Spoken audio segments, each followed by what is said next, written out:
We all exist in this world, where we can tweet at somebody, or engage with somebody. Could even be the President of the United States. And they might react to us back. Social media has thrust us all onto the head of a pin, socially speaking, existentially speaking. Even if they're on the other side of the planet. Even if they have a lot more money than we do, we can still interact with them. We can still compete with them on engagement. They are inside of our world. We have a mimetic machine in our pocket, where all of these people exist. So, what is mimetic desire? Mimetic desire means that we're adopting another person's desire as our own, usually without even realizing that we're doing it. So, social media has given us millions of mimetic models that we now have to contend with. Some people have went from having 10 mimetic models to now having 1 million, and we haven't quite come to grips as a culture with what that means for our mental and emotional health. There are two kinds of mimetic models. The first kind is called an external mediator of desire.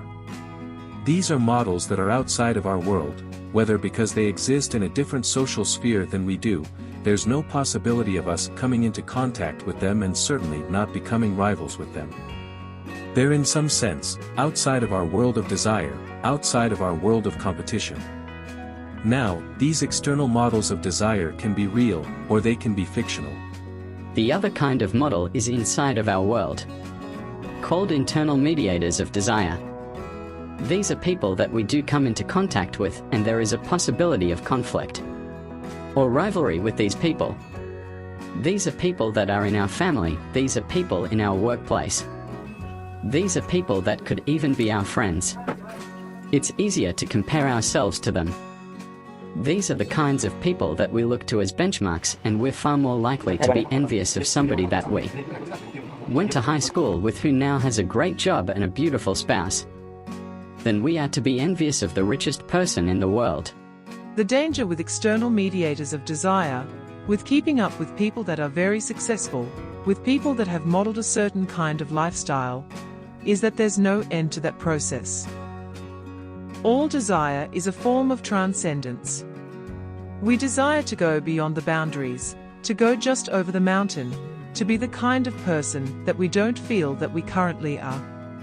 Having positive models of desire to emulate is a very good thing.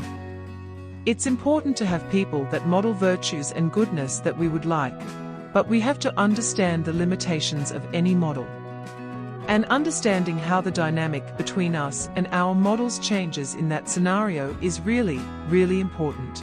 It's also important to understand when somebody is an internal model of desire to us, because, in that case, we have to have boundaries.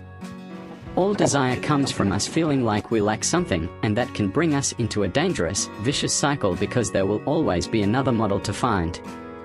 We have to choose our models wisely.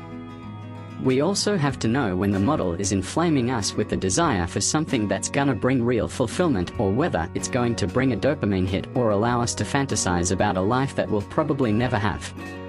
And even if we did have, it would probably make us miserable.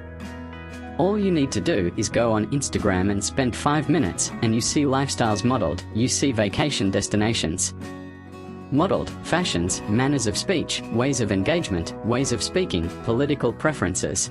All of these desires are modeled for us 24 hours a day, billions of them, and we need to understand the mimetic landscape of social media, or else we'll become totally controlled by it.